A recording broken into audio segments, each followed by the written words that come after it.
नसीब और किस्मत ये सभी को नहीं मिलती, ऐसा सब कहते हैं। लेकिन दोस्तों ये सही नहीं है। सबके किस्मत में, सबके नसीब में कुछ ना कुछ लिखा होता है। उसे पाने के लिए हमें सही कर्म करना बहुत ज़रूरी है।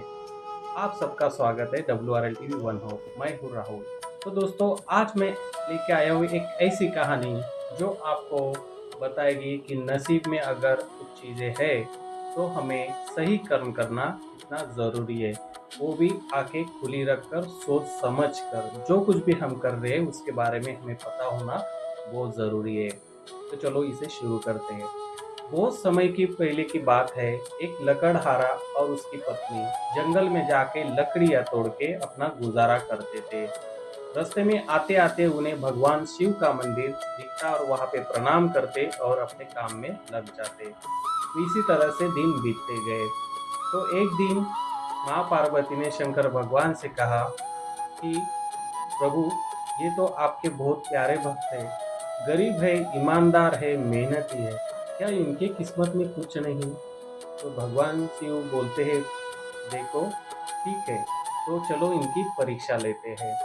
और इसी तरह से वो पति पत्नी भी अपने घर पे बात करते हैं। वो बोलते हैं कि हमारे नसीब में क्या कुछ नहीं है, यही लिखा है, हम मेहनत कर रहे हैं और रोज की कमाई कर रहे हैं और खा रहे हैं, बाकी हमारे नसीब में कुछ नहीं है। तो इस तरह से एक दूसरे से बात करते हैं। दूसरे दिन क्या होता है कि भगवान शिव जो रास्ते से वो लोग आते हैं उस रास्ते में धन से भरी एक पोटली रख देते हैं। तो उसी दिन क्या होता है, देखो किस्मत में तो धन की पोटली अभी लिख दी भगवान ने, लेकिन अभी ये दोनों जंगल में जब जाते हैं तो एक दूसरे से पति बोलता है पत्नी से, देखो ये तो हमारा डेली का रोड है, यहाँ से हम तो हमेशा जाते हैं, हमें तो पता है कि ये रोड कैसा है और कहाँ जाता है। तो आज एक काम करते हैं, हम एक दूसरे के आंखों पे पट्टी बांधते हैं और फिर देखते हैं कि हम सही जगह पहुँचते हैं कि नहीं। लेकिन दोस्तों भगवान शिव ने तो वो धन की पोटली उनके रास्ते में रखी है। ये लोग क्या करते हैं, आंखों पे पट्टी बांधते हैं, उसी रास्ते से जाते हैं। धन की पुतली रास्ते में पड़ी होती है और ये आंखें बंद करके चल रहे होते हैं। अपना कर्म तो कर रहे हैं लेकिन आंखें बंद कर लिया। जा रहे धन की पुतली वहां से चले गए या आगे निकल गए। अब क्या हुआ कि उनके नसीब में तो धन लिखा था, लेकिन उन्होंने कर्म ऐसा किया कि उन्हें वो धन प्राप्त ही नहीं हुआ।